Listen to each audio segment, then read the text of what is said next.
Buenos días, esta es la clase 9 del módulo 2 del curso Química Biológica para las Ciencias Médicas. Este curso está organizado por el Departamento de Docencia del Centro Universitario de Estudios Medioambientales de la Facultad de Ciencias Médicas de la Universidad Nacional de Rosario. En la clase de hoy tocaremos los temas de bioenergética y óxido reducción. Hoy veremos conceptos de bioenergética. Comenzaremos a ver las bases de cómo logran los organismos vivos mantener su estructura y su función. Básicamente, un organismo vivo es un sistema material aislado del medio ambiente por una membrana. En su interior ocurren tres procesos que requieren energía: la biosíntesis de sus moléculas de estructura y reserva, mecanismos de transporte activo en los cuales las sustancias son llevadas de zonas de menor potencial electroquímico a otras de mayor potencial electroquímico, y el movimiento que implica desplazamientos de moléculas de un lugar a otro o en referencia unas a otras.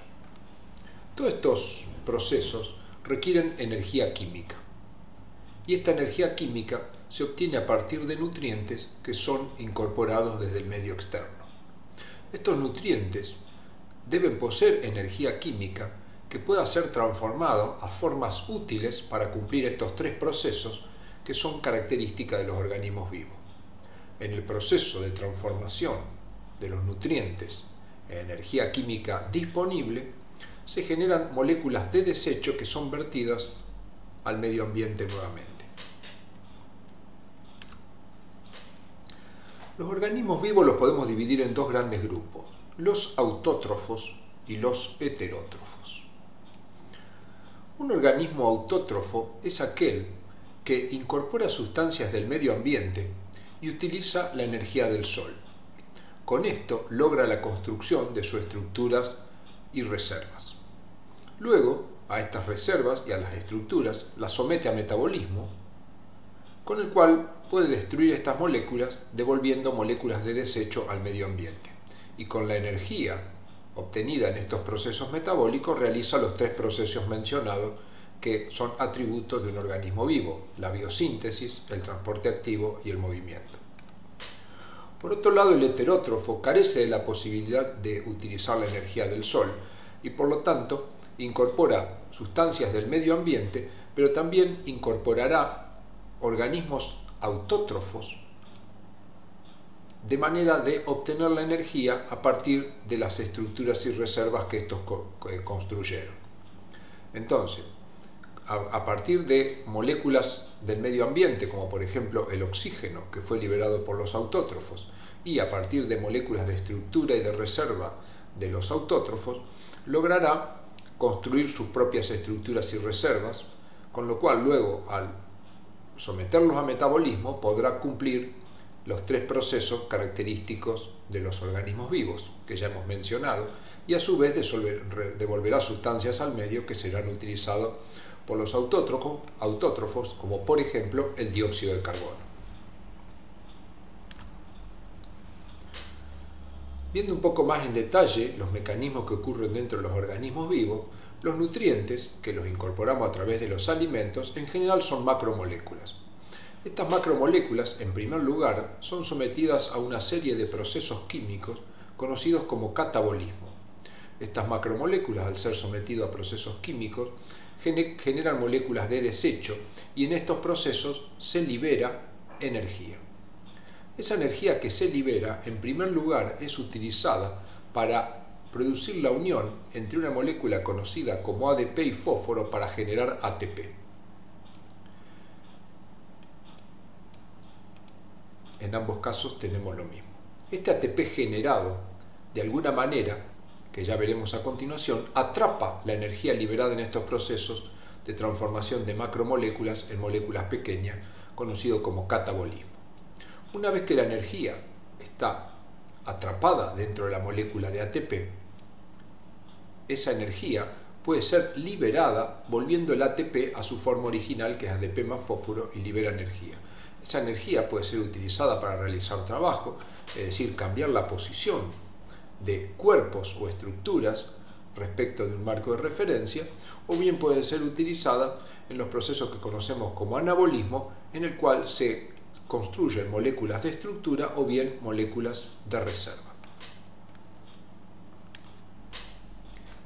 La molécula de ATP, como hemos mencionado recién, es una molécula capaz de almacenar energía. Esa energía la almacena en un tipo especial de enlace que conocemos como enlaces macroérgicos. Al enlace macroérgico lo representaremos de ahora en adelante con esta línea curva. Cuando tenemos un proceso exergónico, por ejemplo un proceso catabólico que libera energía, esa energía es tomada por moléculas que no tienen enlace macroérgico, para el caso nuestro el ADP y el fósforo, y se transforman en ATP que sí tiene enlace macroérgico. Estos enlaces macroérgicos en la molécula de ATP pueden ser canalizados hacia la formación de moléculas de reserva. Cuando estos enlaces macroérgicos se rompen, se libera la energía y puede ser utilizado en procesos de tipo endergónico. Dentro de los enlaces macroérgicos, básicamente tenemos dos tipos que son los más importantes: los enlaces anhídrido y los enlaces tiol-éster. Los enlaces anhídridos son siempre la unión de dos ácidos con pérdida de la molécula de agua. Uno de los enlaces anhídridos comunes en nuestro organismo es el que se produce entre un ácido carboxílico y un ácido fosfórico. Y se forma un enlace anhídrido característico de carboxilo y fósforo. Como representamos acá, este enlace contiene energía almacenada. También el enlace macroérgico de tipo anhídrido puede producirse entre una molécula de ácido fosfórico que se encuentra unido en estructura orgánica y otra molécula de ácido fosfórico con pérdida de una molécula de agua entre los oxidrilos involucrados en la unión. De esta manera, los dos fósforos, los dos fosfatos se unen entre sí por un enlace de tipo macroérgico. Y los enlaces tiol-éster se producen entre un ácido carboxílico y un sulfidrilo. En general, en la química biológica encontraremos que este enlace tiol-éster es llevado a cabo por una coenzima especial conocida como coenzima A, que veremos a continuación en más de una situación. Cuando se produce la unión del sulfidrilo y el grupo oxidrilo del ácido carboxílico, se pierde una molécula de agua y se forma el enlace tiol-éster que vemos acá. Estos enlaces, al formarse, almacenan energía de un valor aproximado a las 10 kilocalorías por mol, dependiendo de las concentraciones reales que tenga cada componente dentro de la célula. Cuando estos enlaces se rompen, liberarán esa energía. Acá tenemos la molécula de ATP más en detalle, que es una molécula que nos encontraremos continuamente en nuestros problemas y situaciones de la química biológica. La molécula de ATP es un nucleótido que está formado por una ribosa, que es un azúcar de 5 carbonos, una pentosa, una base nitrogenada, que es la adenina, y 3 ácidos fosfóricos unidos. Los dos ácidos fosfóricos que estoy marcando acá son ácidos y están unidos por un enlace anhídrido que representamos acá con un enlace de tipo macroérgico. Los dos ácidos fosfóricos marcados también tienen un enlace macroérgico por ser dos ácidos que representamos de esta manera. Pero en este caso el fósforo se une a un grupo oxidrilo de la ribosa, de la pentosa, y por lo tanto este enlace no es macroérgico, de tal manera de que ese enlace entre el último fósforo y la ribosa lo marcamos con una línea recta. Por lo tanto, la molécula de ATP en realidad tiene dos enlaces macroérgicos, pero en general la energía utilizada, la más común, es la que se encuentra almacenada en el primero de sus enlaces macroérgicos. Primero contando, por supuesto, desde el fósforo hacia el lado de la pentosa. En algunas situaciones vamos a ver que cuando se rompa este enlace liberará energía y también lo hará este, pero no es lo más común. Lo más común es que la energía involucrada siempre sea con el primer enlace macroérgico. Volvamos a nuestro esquema.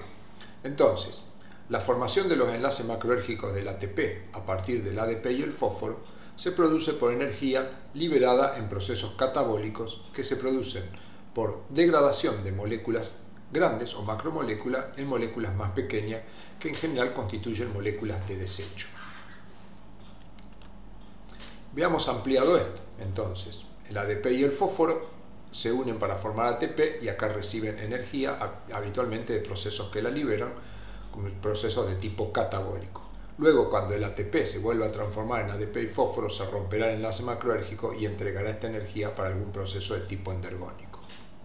Llamamos hidrólisis del ATP al proceso en el cual el ATP libera la energía dando ADP y fósforo, y fosforilación al proceso inverso en el cual el ADP y el fósforo ganan energía transformándose en ATP y formando un enlace de tipo macroérgico. La fosforilación se puede producir de dos maneras que iremos viendo a continuación. A nivel de sustrato es una de las formas y oxidativa es la otra forma. Nos concentraremos en primer lugar en la fosforilación oxidativa. La fosforilación oxidativa utiliza energía de reacciones de óxido-reducción o redox. Las reacciones redox son reacciones en las que cambia el número de oxidación de los elementos involucrados, y a continuación veremos el significado del número de oxidación de un elemento. Y el número de oxidación es un número que indica la cantidad de electrones ganados o perdidos por un elemento. Veamos las reglas para calcular el número de oxidación para moléculas inorgánicas. Si bien esta regla se puede aplicar en general en las moléculas orgánicas de mayor tamaño, resulta difícil su interpretación. Nos basaremos en 4 reglas. Primero, el hidrógeno combinado en una molécula tiene número de oxidación más 1, aceptaremos estas reglas. El oxígeno combinado tiene número de oxidación menos 2, con algunas excepciones que no veremos acá. Todo elemento no combinado tiene número de oxidación 0 y la suma de los números de oxidación de los átomos de una especie química es igual a la carga neta de la estructura en cuestión. Veamos algún ejemplo para entenderlo. Acá tenemos el ácido sulfúrico y supongamos que queremos conocer el número de oxidación del azufre en esta estructura. Como el ácido sulfúrico no tiene carga, la carga neta de la estructura es 0. Como dice la regla 4, la suma de los números de oxidación nos debería dar igual a la carga neta, que en este caso es 0. El hidrógeno, por la regla 1, tiene más 1. Por lo tanto, el hidrógeno, pondremos acá, tiene más 1. Pero este número lo debemos multiplicar por 2, porque la molécula tiene 2 átomos de hidrógeno. A esto le sumaremos el número de oxidación, que llamamos X, del azufre. Y 4 multiplicado por el número de oxidación del oxígeno, que por la regla número 2 es menos 2. Es decir, que nos queda una ecuación donde nuestra única incógnita es X. Para que esta ecuación dé como resultado 0, X tiene que tener el valor 6 y ese es el número de oxidación del azufre. Si aplicáramos la misma regla al nitrato, la carga neta de la molécula es menos 1. Menos 1 me debería dar igual al número de oxidación del nitrógeno, que desconocemos o queremos calcular, más 3, porque tengo 3 oxígenos, multiplicado por menos 2, que es el número de oxidación del oxígeno. Por lo tanto, para que esta ecuación me dé menos 1, X, que es el número de oxidación del nitrógeno, debería tener un valor de 5. Ya veremos los conceptos de oxidación y reducción, pero acá vemos que el azufre tiene más 6 y el nitrógeno tiene más 5. Esto nos está indicando que el azufre en este compuesto ha perdido 6 electrones y en este caso el nitrógeno habría perdido 5. En cambio, el oxígeno, que tiene menos 2, es como que ha ganado 2 electrones. Veamos la regla para moléculas más complejas y que será de utilidad en la química biológica.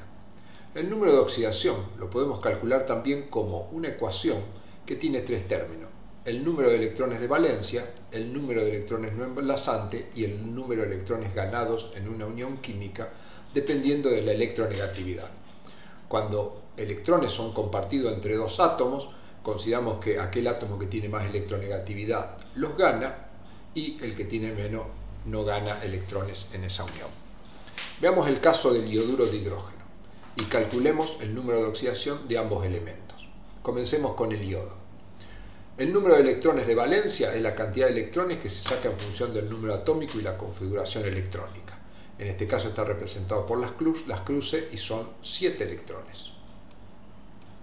El número de electrones no enlazantes, que lo debo restar, es la cantidad de electrones que no están participando de enlace. Tendríamos 2, 4 y 6.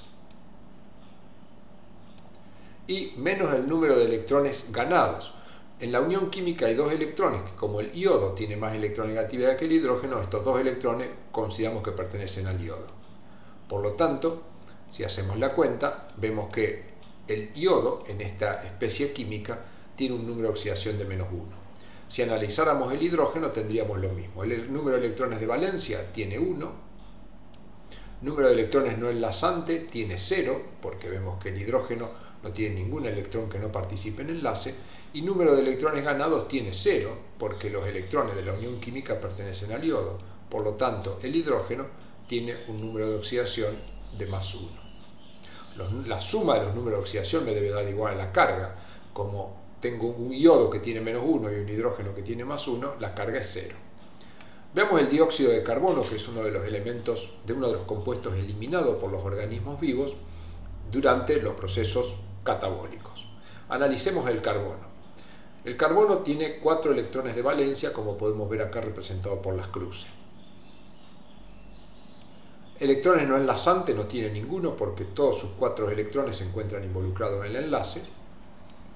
Y electrones ganados no tiene ninguno porque al estar unido carbono con oxígeno la electronegatividad del oxígeno es más grande, por lo tanto esos electrones consideramos que pertenecen al oxígeno. Por lo tanto, 4 menos 0 menos 0, esto nos da un número de oxidación de más 4, lo que nos está indicando que el carbono prácticamente no tiene ningún electrón que le corresponde a él. Para finalizar, veamos una molécula más compleja, que es la molécula de piruvato. El piruvato tiene 3 carbonos y vamos a analizar uno a uno. Analicemos el carbono número 1 que tenemos representado acá y apliquemos la fórmula. El número de electrones de valencia del carbono siempre es 4. Número de electrones no enlazantes, este primer carbono no tiene ningún electrón no enlazante. Y número de electrones ganados, acá está unido al oxígeno, no tiene nada ganado, acá está unido a otro oxígeno, no tiene nada ganado, y en este caso que está unido a 2 carbonos exactamente iguales, consideramos que uno de los electrones pertenece al carbono. Por lo tanto, el número de oxidación del primer carbono es más 3. Pasemos al otro carbono. También tiene 4 electrones de valencia, ninguno enlazante, y electrones ganados, los que pertenecen a este enlace pertenecen al oxígeno, y acá como es carbono con carbono tiene 1, y acá carbono con carbono tiene otro, por lo tanto tiene 2. Esto nos daría un número de oxidación de más 2. Y si analizamos el último, tenemos 4 electrones de valencia, ninguno no enlazante, pero como el carbono tiene más electronegatividad que el hidrógeno, tendría estos 6 electrones adjudicados a él, más 1 de acá tendría 7. Entonces 7 electrones ganados, esto nos da un número de oxidación de menos 3. Esto será importante para interpretar los procesos de óxido-reducción cuando estudiemos la fosforilación oxidativa, es decir, la formación de ATP a partir de reacciones de óxido-reducción.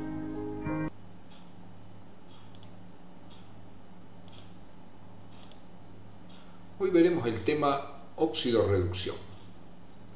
¿Qué es, cuándo y cómo ocurre una reacción redox? Como hemos visto, los organismos vivos necesitan incorporar de su medio macromoléculas, hablando de organismos heterótrofos, y estas macromoléculas bien pueden ser depositadas como reserva y estructura o pueden entrar en procesos catabólicos en los cuales se libera energía, la que es atrapada en enlaces macroérgicos del ATP, que luego van a ser utilizados para los procesos anabólicos, es decir, construir estructuras, o bien para trabajo moviendo iones o produciendo desplazamientos. Esto generará moléculas pequeñas de desecho que serán devueltas al medio ambiente. Simplificando lo que explicamos antes, en los organismos vivos ocurren procesos exergónicos que liberan energía. Esa energía es atrapada en moléculas que contienen enlaces macroérgicos para hacer esta energía luego utilizada en otros procesos, como por ejemplo crear moléculas de reserva o bien generar procesos de tipo endergónicos aportando la energía al romper este enlace macroérgico. Las reacciones de óxido-reducción o reacciones redox son reacciones que proveen energía en general en los organismos heterótrofos, por supuesto en el caso en que se producen en forma espontánea. Las reacciones de óxido-reducción son dos procesos simultáneos, uno de oxidación y otro de reducción, y que consiste en la transferencia de electrones desde una sustancia a la otra. Así definimos oxidación como la pérdida de electrones y reducción, la ganancia de electrones. Acá debería decir reducción, ganancia de electrones. Durante la oxidación, que se produce una pérdida de electrones, hay un aumento en el número de oxidación, mientras que en la reducción, que hay ganancia de electrones, existe una disminución en el número de oxidación. Sin embargo, cuando se produce una reacción de óxido-reducción, la pérdida de electrones y el cambio del número de oxidación son aspectos habitualmente difíciles de observar. Sin embargo, simultáneamente con el proceso de pérdida de electrones, se suelen observar algunos procesos o cambios en las moléculas como son, por ejemplo, en la oxidación, pérdida de hidrógeno, ganancia de oxígeno, aumento de carga positiva o disminución de carga negativa. Contrariamente, en el proceso de reducción se observa ganancia de hidrógeno, pérdida de oxígeno, disminución de carga positiva y aumento de la carga negativa. Veamos algunos ejemplos. Recordemos que el número de oxidación de una sustancia se calcula como el número de electrones de valencia menos el número de electrones no enlazantes menos el número de electrones ganados. Y recordemos que oxidación implica pérdida de electrones y aumento del número de oxidación, y la reducción implica ganancia de electrones y disminución en el número de oxidación. Acá tenemos una reacción escrita como estructuras de Lewis, en la cual vemos claramente la reacción entre el cloro y el sodio, hecha de una manera simplificada, en la cual vemos que cuando el cloro se enfrenta al sodio, un electrón del sodio pasa al átomo de cloro, formando un anión cloruro con carga negativa y un sodio con carga positiva. Esto lo hemos estudiado anteriormente. Estas reacciones se producen de esta manera, de manera de que los átomos quedan con 8 electrones en su última capa de valencia, que es la configuración más estable. Entonces, acá vemos claramente que el sodio se oxidó porque perdió electrones y el cloro se redujo a cloruro porque lo ganó. ¿Qué pasó con el número de oxidación? Si calculamos el número de oxidación del cloro, en este caso es 0, porque vimos que los elementos tienen 0 y el sodio tiene 0. Sin embargo, luego de la reacción, si aplicamos la fórmula, el cloro tiene 7 electrones de valencia, a lo cual le tendría que restar los electrones no enlazantes del cloro, que son 7, que los electrones no enlazantes, que son 7, y los electrones ganados, que sería 1, que es el que tenemos representado acá. Entonces lo que vemos es que el cloro, su número de oxidación pasa a ser -1, que coincide con la carga. Análisis similar haríamos con el sodio y el número de oxidación queda con +1. Es decir, el cloro se redujo y ganó electrones, en este caso ganó 1, y su número de oxidación disminuyó de 0 a -1. Contrariamente, el sodio se oxidó, perdió electrones y su número de oxidación vemos que aumentó. Sin embargo, es mucho más fácil simplemente de mirar. El cloro pasó a cloruro, aumentó su carga negativa, por lo tanto se redujo, y el sodio al pasar a catión sodio, aumentó su carga positiva y se oxidó.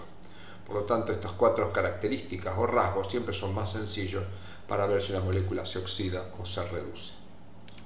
Veamos un ejemplo un poco más complejo, el pasaje de piruvato a lactato. Si bien la molécula es extremadamente compleja, nos situaremos en este sitio, que es la única parte de la molécula que se está modificando. ¿Qué ocurrió en este caso? ¿El piruvato se oxidó o se redujo cuando pasó a lactato? Acá no vemos los electrones, pero calculando el número de oxidación lo podríamos deducir. Calculemos el número de oxidación de este carbono, que es el que ha sido afectado durante la reacción. La cantidad de electrones de valencia del carbono es 4. No tiene electrones no enlazantes porque todos están involucrados, por lo tanto la cantidad de no enlazantes sería 0. Y la cantidad de electrones ganados en la reacción, ¿cuántos serían? Estos 4 electrones pertenecen al oxígeno por ser más electronegativo, y acá como ambos carbonos tienen la misma electronegatividad, consideramos que de los 4 electrones, 2 para arriba y 2 para abajo, uno pertenece a este carbono y uno pertenece a este, por lo tanto acá restaríamos 2, y el número de oxidación de este carbono sería más 2. Cuando lo analizamos en esta circunstancia, el número de electrones de valencia del carbono es 4, no enlazantes tiene 0, y electrones adjudicados tiene estos 2 electrones pertenecen al oxígeno, pero acá uno pertenece al carbono, uno pertenece al carbono, y estos 2 pertenecen al carbono porque la electronegatividad del carbono es mayor que la del hidrógeno, quiere decir que tendría 4 electrones ganados. Por lo tanto, 4 menos 4, esto nos da un número de oxidación de 0. Entonces vemos que en esta reacción el carbono pasó de un número de oxidación de más 2 a 0, por lo tanto decimos que el piruvato se redujo a lactato. Veamos nuevamente esta reacción. Entonces acá tenemos el piruvato, como dijimos recién, se redujo a lactato porque el carbono que teníamos en el piruvato disminuye su número de oxidación. Ahora, en una reacción redox, nosotros acá decimos que el piruvato está sufriendo reducción a lactato, simultáneamente tiene que existir otra molécula que se oxide. Y como vemos acá, habitualmente en los organismos vivos es el NADH el que pasa a NAD. Analicemos entonces acá con 2 colores distintos. En rojo tendremos la reducción y en azul tenemos la oxidación. El piruvato sufre reducción a lactato. ¿Por qué? Y uno dice, bueno, porque está ganando hidrógenos. Si nos fijamos acá, este carbono que tenía solo un oxígeno unido, ahora tiene además del oxígeno un hidrógeno. Por lo tanto, sufrió reducción. Como consecuencia de la reducción, el lactato, decimos que es la forma reducida, y el piruvato es la forma oxidada. Por el otro lado tenemos el proceso de oxidación, que es el NADH que pasa a NAD. Se ve claramente que es un proceso de oxidación, porque cuando el NADH se transforma en NAD, aumenta la carga positiva y pierde hidrógeno. Como consecuencia de la oxidación, decimos que el NAD es la forma oxidada, mientras que el NADH sería la forma reducida. Ahora veamos estos 2 términos que habitualmente nos traen complicaciones. Como el piruvato se reduce, está posibilitando que el NADH se oxide. Así decimos que el piruvato es el agente oxidante. Por otra parte, si ahora nos situamos en el NADH al sufrir oxidación va a estar cediendo electrones y permite que el piruvato se reduzca. Por lo tanto, como el NADH cede electrones y hace que el piruvato se reduzca, decimos que es el agente reductor. Así, en cualquier reacción redox tenemos 2 pares, lo que llamamos el par redox que sufre reducción y el par redox que sufre oxidación. Siempre el par redox va a estar formado por una forma oxidada y una forma reducida. Obviamente, para que algo sufra reducción, tiene que estar oxidado y se va a transformar en algo reducido. Y ese es el par redox de la reducción. Siempre la forma oxidada del par redox que se reduce es el oxidante. Por el otro lado tenemos el par redox de la oxidación. Siempre una oxidación va a dar una forma oxidada y tiene que partir de una forma reducida. Y siempre la forma reducida del par redox que sufre oxidación va a ser el agente reductor. Por lo tanto, siempre en una reacción redox vamos a tener, por ejemplo, como en este caso tenemos una molécula de FADH que se transforma en FAD. Lo que vemos acá es que cuando esta molécula se transforma en esta, perdió hidrógeno, entonces al perder hidrógeno dice, bueno, esto es una oxidación. Mientras que por el otro lado tenemos otra molécula, que en este caso se llama NAD, que está pasando a NADH. Vemos que gana hidrógeno y perdió carga positiva, por lo tanto esto sería una reducción. Ahora, ¿cómo sabemos frente a una reacción redox quién es el que va a perder electrones y quién es el que lo va a ganar? Para eso existe un número que se calcula experimentalmente, y no lo veremos en este caso, que es el potencial de reducción o potencial redox. Ese número indica la tendencia a ganar o perder electrones cuando un par redox se halla en presencia de otro par redox. Y la regla es esta: a mayor potencial, siempre mayor tendencia a reducirse. Por ejemplo, si yo tengo dos pares redox, el NAD-NADH y el FAD-FADH, sus potenciales de reducción son menos 0,32 y 0,03, el que tendrá más tendencia a reducirse será el FAD-FADH, porque el potencial de reducción es más grande. Así existen lo que se conocen como tablas de potenciales de reducción, que vemos acá, donde tenemos siempre la forma oxidada y la forma reducida, en este caso conocido NAD-NADH, y acá tenemos el potencial de reducción. En este caso está en milivoltios, pero podría estar en voltios. Así, supongamos, para simplificar, que tenemos tres pares redox: el NAD-NADH con un potencial redox de menos 0,32, el piruvato lactato con menos 0,20 y el FAD-FADH con 0,03 voltios. Ya sabemos que para que una reacción redox ocurra, tenemos que enfrentar dos pares redox. Y la regla es, para que una reacción redox ocurra, debemos enfrentar la forma reducida del par con menor potencial con la forma oxidada del par con mayor potencial. ¿Esto por qué es así? Porque sabemos que el que tiene menor potencial se va a oxidar y el que tiene mayor potencial se va a reducir. Por lo tanto, lo que debemos enfrentar es la forma reducida del par con menor potencial, porque el de menor potencial se va a oxidar. Para que se pueda oxidar, tiene que estar previamente reducido. Y lo enfrentaremos con otras sustancias con mayor potencial, que se va a reducir, que por supuesto para poder reducirse tiene que estar oxidado. Este trabalengua no es fácil de resolver y requiere una serie de ejercicios y meditación sobre el tema. Entonces, supongamos que enfrentamos el NADH con el FAD. El NADH es la forma reducida del par NAD-NADH y el FAD es la forma oxidada del par FAD-FADH. Como el par FAD-FADH tiene 0,03, que es más grande que menos 0,32, tiene más tendencia a ganar electrones y los va a poder ganar porque está oxidado. Por lo tanto, el NADH los va a poder dar porque el NADH es la forma reducida. Por lo tanto, acá el NADH le va a dar electrones al FAD, con lo cual se va a oxidar a NAD y el FAD se va a reducir a FADH. Pero ¿qué ocurriría si yo enfrento el NADH y el FADH? El NADH es la forma reducida. Quiere decir que la única alternativa que tiene es oxidarse y ceder electrones.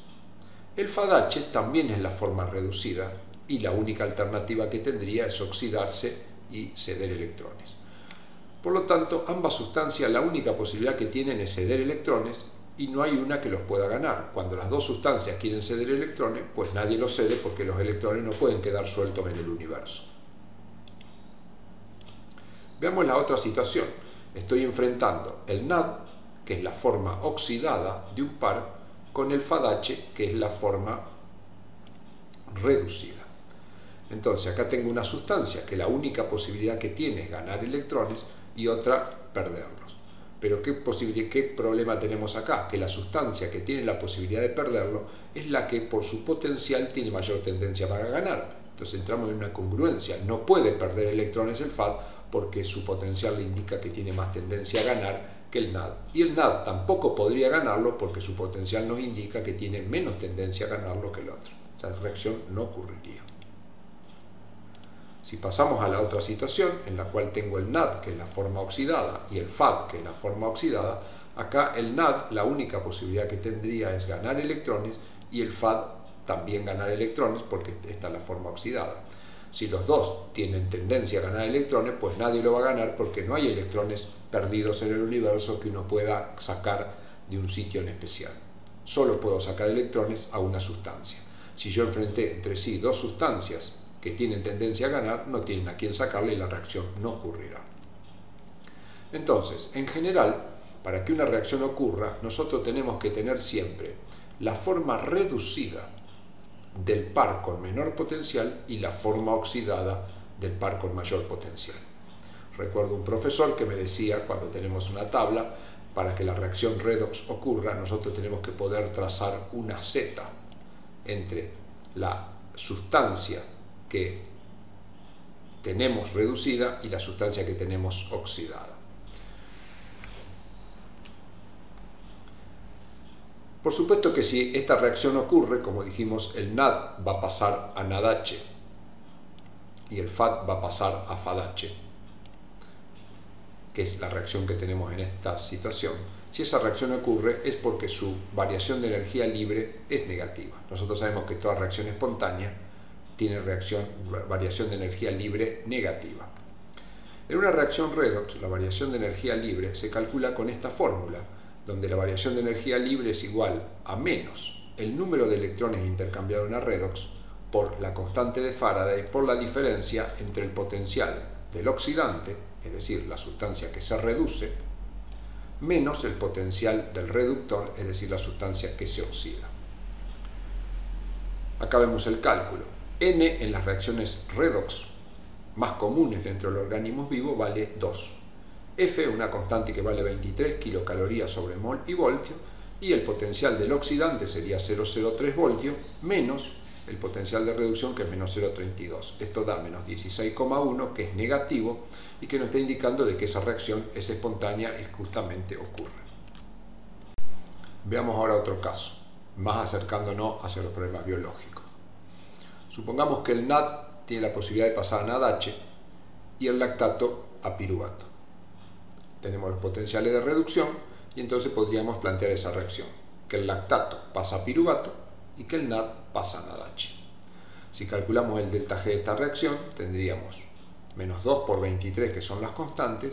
Después, la sustancia que se reduce es el NAD, entonces tendríamos el potencial del oxidante, y la sustancia que se oxida tiene menos 0,20, que sería el lactato a piruvato. Esto nos da 5,52 y nos estaría indicando de que la reacción lactato más NAD, que da piruvato más NADH, no es posible en los organismos vivos.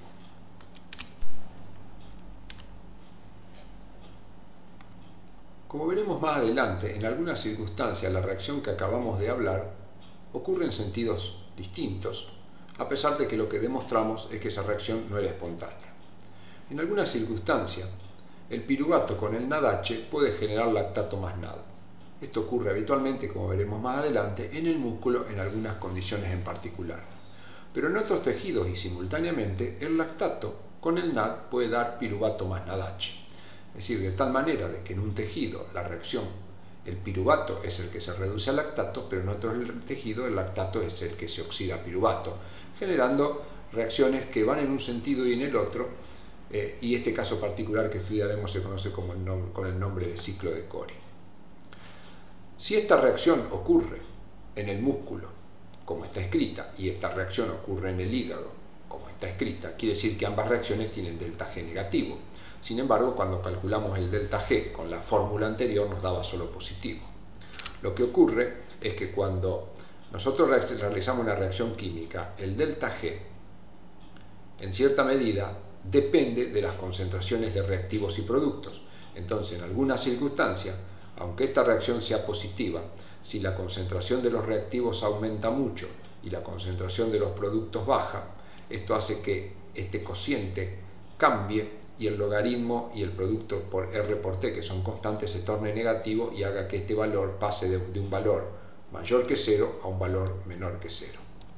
Esto está muy relacionado con los desplazamientos de equilibrio inducidos o explicados en base al principio de Chatelier. Entonces, cualquier reacción puede ocurrir en un sentido o en el otro por cambio en las concentraciones, especialmente si sus potenciales de reducción no son muy diferentes. Por ejemplo, la reacción piruvato más NADH, que da NAD más lactato, el potencial de reducción del NADH es menos 0,32 y el del piruvato es menos 0,20, y esto nos da un delta G de 5,52.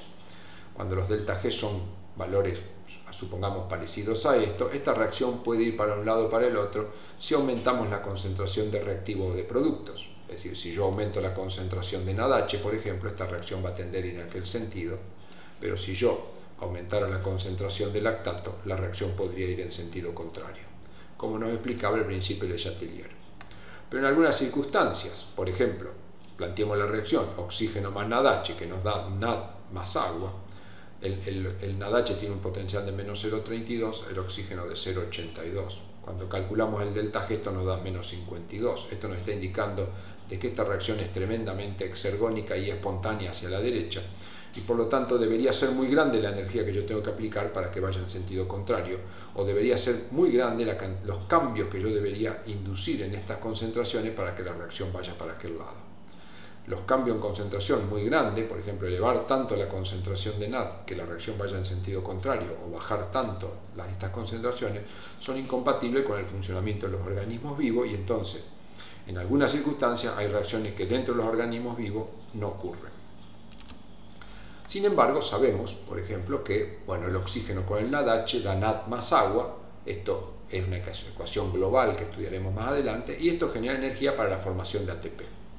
El proceso contrario de oxígeno más NADH, que da NAD más agua, como lo planteamos, es espontáneo, y el proceso contrario no va a ocurrir nunca espontáneamente, salvo que aportemos energía externamente, como es, por ejemplo, a partir del Sol, y esta reacción ocurre en sentido contrario en los organismos autótrofos, porque la energía ya no sale, la reacción no se desplaza en sentido contrario porque cambiamos las concentraciones de reactivo o producto, sino porque estamos aportando energía a partir de otra fuente, en este caso energía radiante del Sol.